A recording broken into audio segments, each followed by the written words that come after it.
Hi, I'd like to talk to you about balancing your life in 3 not so easy steps. First, we need to understand what's important to us. And when I talk about importance, I'm talking about values. I believe that values, more importantly than goals, will determine our success. Think about your 80th birthday, and all these people are gathered to say things about you. Would you rather hear something like, wow, he hit his numbers every year from 2001 to 2007, or she was a person of integrity. What she said is what she did. Yeah, we want to hear that about our values. We want to understand about our values, right? Now, there's several methods to figure out what is important to you. What are your values? I use a left brain and a right brain approach. You can get there either way. I like having both because it means that both sides of my brain are talking the same language. So once you determine that, keep in mind, goals should be built off of our values. The more we do that, the more committed we are to make those goals happen. It's an important piece. And when we live by our values, we feel better about our successes. So values give us the guidepost. That's the first piece. Values give us the guidepost to make those decisions by. So the second not so easy step is embracing the concept of choice. Now, choice is one of the greatest freedoms we have as human beings, and it's a great advantage. There's many more places where we have a choice over than we give ourselves credit for.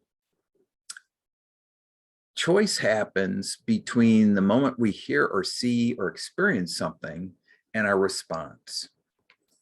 If we use that correctly, it's like emotional intelligence part of us. If we use that correctly, we make better choices.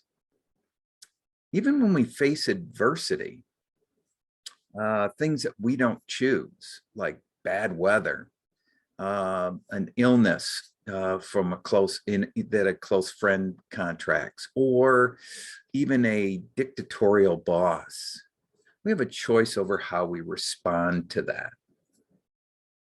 So if we take those things, right, first our guideposts, those values, and understand we have a choice over how we control our life, that's how we make balance work. The third not so easy step is to make choices that support what we want.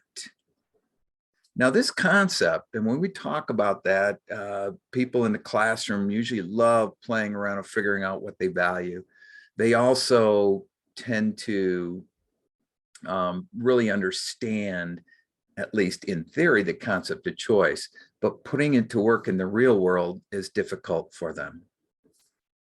I think probably the best place to start is as you go through your day, when somebody asks a request, it might be something very attractive, something you've always wanted to do, or something your boss asks you to do.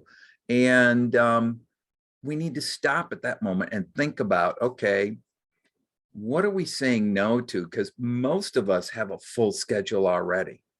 And if we're saying yes, are we making room for that yes in our schedule? And sitting back to think about and evaluate, by saying yes to this, will it bring us closer to those values and goals that we want to accomplish? Or is it going to take us farther away? So balance is really happens when we make the idea, we move from just being a victim of circumstances and making choices based on our values.